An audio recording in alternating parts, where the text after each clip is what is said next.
Hey there, guys. It's Zachen from Behind the Scenes here today with Luke Harris from She Cries Wolf, the vocalist.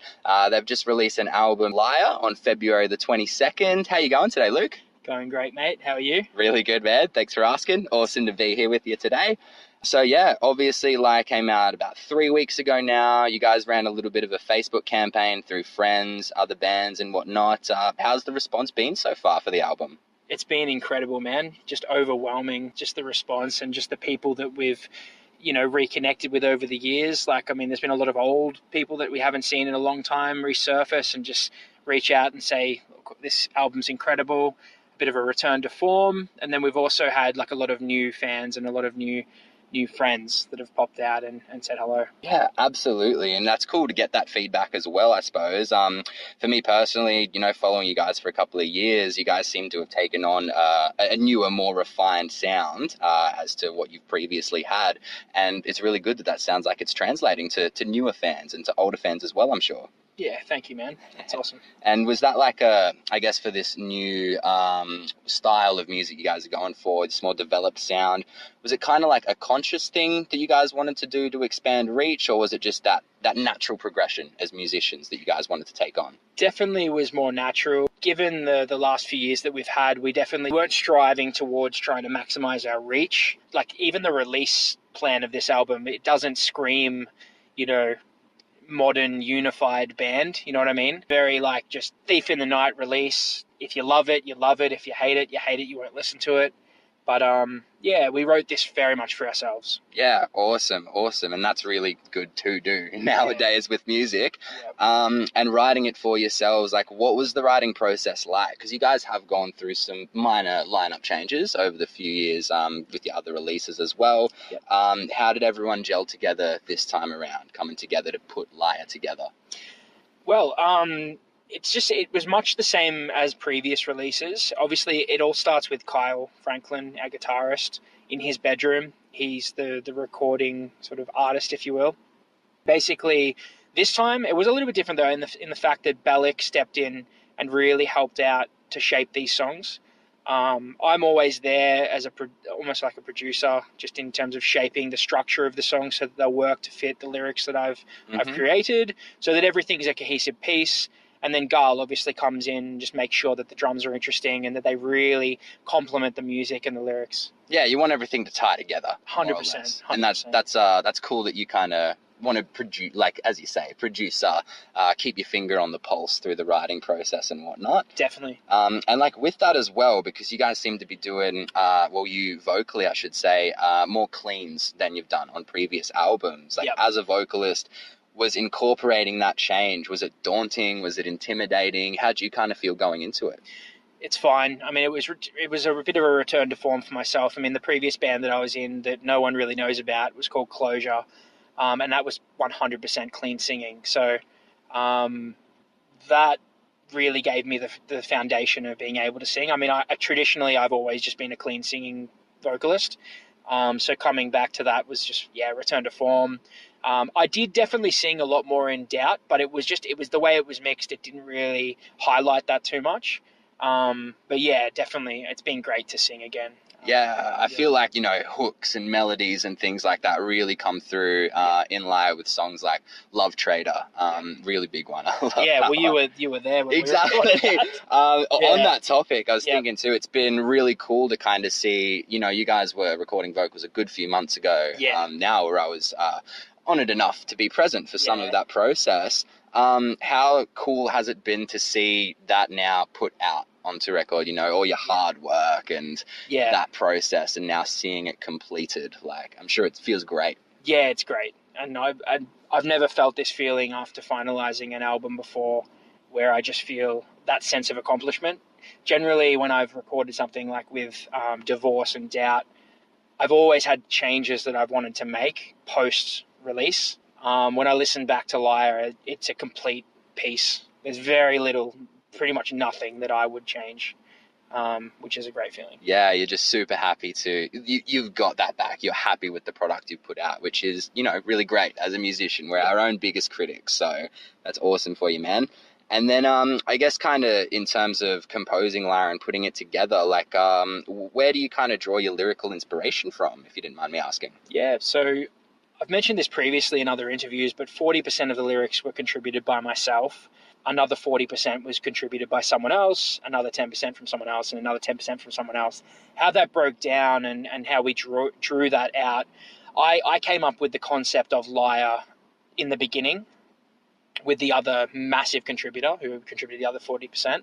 We both came up with that concept together, and then when we enlisted the help of two other people who we felt had stories to share that were valid within the context of the album, that's how we drew it. It was basically just so that it's not a concept album by any means, really. It has been called that, but it definitely is tied together with somewhat of a theme of the Lyre. Yeah. Yeah, it's very cool that, as you say, you've drawn a couple of different points of a couple of different people to collaborate together with and come together on it. So it's really cool that I guess it ended up flowing as cohesively as it has thematically through the album. Definitely. I mean, that wasn't a mistake. Like all of the different poems and things that were submitted to myself to be translated to song, I did obviously adjust them and edit them so that it did feel like one cohesive arc or story.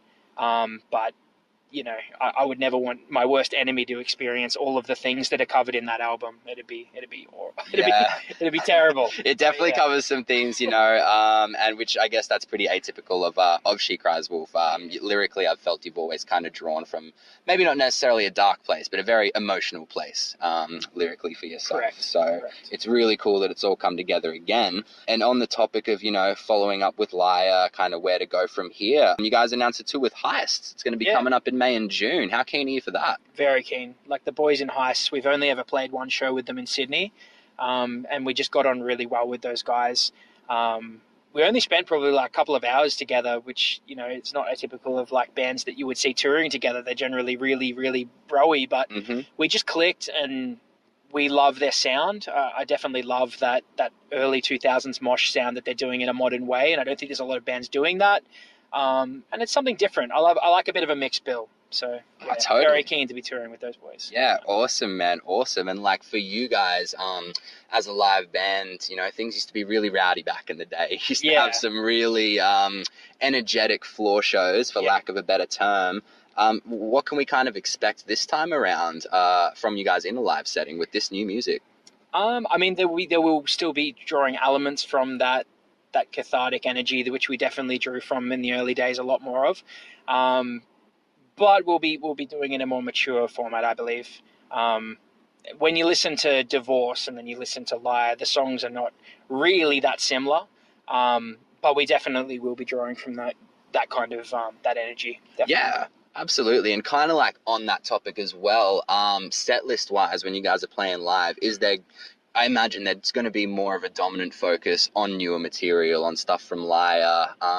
Can people look to expect many older songs at this point with how much you've released since then? Well, this is the Lyre tour, so we'll be playing 8 out of the 11 tracks we released. So it'll be a very, very dominant line. Yeah. And that's at this stage. I mean, that set may change, but at this point it will be if you're loving Lyre and you're loving listening to Lyre, then you want to see that live, this is the show to come to.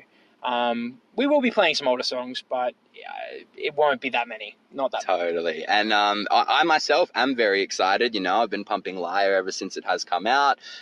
As you say, very different to previous stuff that you have released. Still very She Cries Wolf in sound and in style. So I'm excited for that. Tickets are cheap if you're thinking about picking them up while they do go on tour for Lyre. So, I guess touching on a little bit of extra things here. Have you guys got a particular band you love playing with, or a location that you particularly like visiting for tours? Something that's most favorable for you, I guess. Sadly, we're not visiting this location on this tour, but I definitely love heading up to Mackay. That we found a home outside of Brisbane in Mackay for our live show. Those guys up there, they go absolutely mental for live music, and they really appreciate you being there. So definitely can't wait to get back up there later in the year. In terms of bands we love playing with, to be honest, like if we're playing a show with a band, it's for a reason. There's not a band that I've ever shared the stage with in the band She Cries Wolf that I have not enjoyed playing with. And if we do turn down a show for whatever reason, generally it's because we don't feel that the lineup are bands that we would like to be seen playing next to. Which could come across as arrogant, but honestly, it's got to benefit you in the end. Somewhat, yeah. I mean, it's more just if I don't believe the things that they're putting out and I don't gel with it, then why would I want to put myself next to that? Yeah, you know what I mean? Absolutely, man. You take pride in, I guess, your art and what you do and you put out there. So that's totally great. What got you into writing music in the first place? I've always written. I've always enjoyed writing poems. Not so much reading them and stuff, but I definitely I've always had that as an outlet. And then early on, I was managing bands from a very young age, just through high school. And I didn't pick up the mic until I left high school. And then and I had the confidence to really write and start putting things out there. And yeah, I guess that's kind of where it started. It was writing in English and things like that in high school. I was an English major, and then writing in uni, and just kind of went from there. It's a good cathartic process as Definitely, well. Man, definitely. Having that as like an outlet, I guess, more or less on it. So from the sounds of it, as you say, kind of really didn't get into it just out of high school. Sounds like You've been doing this for a long time. Yeah. Well, I'm 30 now, so yeah. It's been about 12 years, so yeah. You're thinking about damn time that we're kicking ass with She Cries Wolf. Yeah. I didn't think I started this band until I was 25, so I mean, yeah, exactly. With all that experience, man, kind of, doing it for the 10 odd years or however long it may be, I guess you've seen a lot of change. You've seen some ups, you've probably seen some downs for the local music scene in Queensland especially. What's your take on the music scene right now? Do you see a lot of potential for growth with these up and coming bands? Australia does have quite a bunch of strong outfits going out. Do you see a positive future for Australian music in the heavy scene? Yeah, definitely, man. I think beyond the commercial aspect, I think at a local level there is a hunger for a scene, and I think that the people that are included within the scene at the moment are so passionate, more passionate than before, that's for sure. And I'm really just keen to see how it goes over the next couple of years. I'm feeling like there's been a little bit of a dip in the last year or so, especially within all ages, heavy music in Brisbane. But I think it's definitely on the rise, with the younger upcoming bands that are just killing it lately, sonically and with their live show. It can only go up from here, that's for sure. Yeah, there's a lot of bands out there that are talented both writing their music, performing in that live setting, and then, of course, a major component of social media and music nowadays, a lot of these younger bands are getting their promotion right, which is really, really important. Definitely. For them and other bands, moving into the future. And just kind of to finish it all off, man, what is, I guess, maybe collectively as a band, or it could be yourself personally, kind of, what's your goal with music? Do you want to inspire people, see life through, maybe in a better way, or do you just want to relate to people so they feel less alone, or it could be something entirely different from that? What do you get from releasing and writing music as an art form? Yeah, I definitely think it's all the things that you just said. It touches on all of those things. I definitely want to inspire other people who maybe aren't as confident to pick up the microphone, to start putting pen to paper and writing how they feel. There's that element to it. Then there's also in terms of a bit of a selfish element to it. It's just leaving my mark on the world and leaving something that I've created here for hopefully my children. And beyond that, if there's any other people who give a fuck, them to actually read it and relate to it, hopefully. I love that. I really, really do love that, man. So yeah, that's absolutely awesome input from you. Really great to hear your thoughts on the release of Liar, the upcoming tour, and how you feel about things. So thank you so much for your time today. Getting together, we've had a couple of drinks. Yeah, it's been great. Man, it's been really good connecting with you again. And I wish you all the best. I'll see you at the Brisbane show when you guys roll through. Yeah, sounds good, man. Love you. Love you.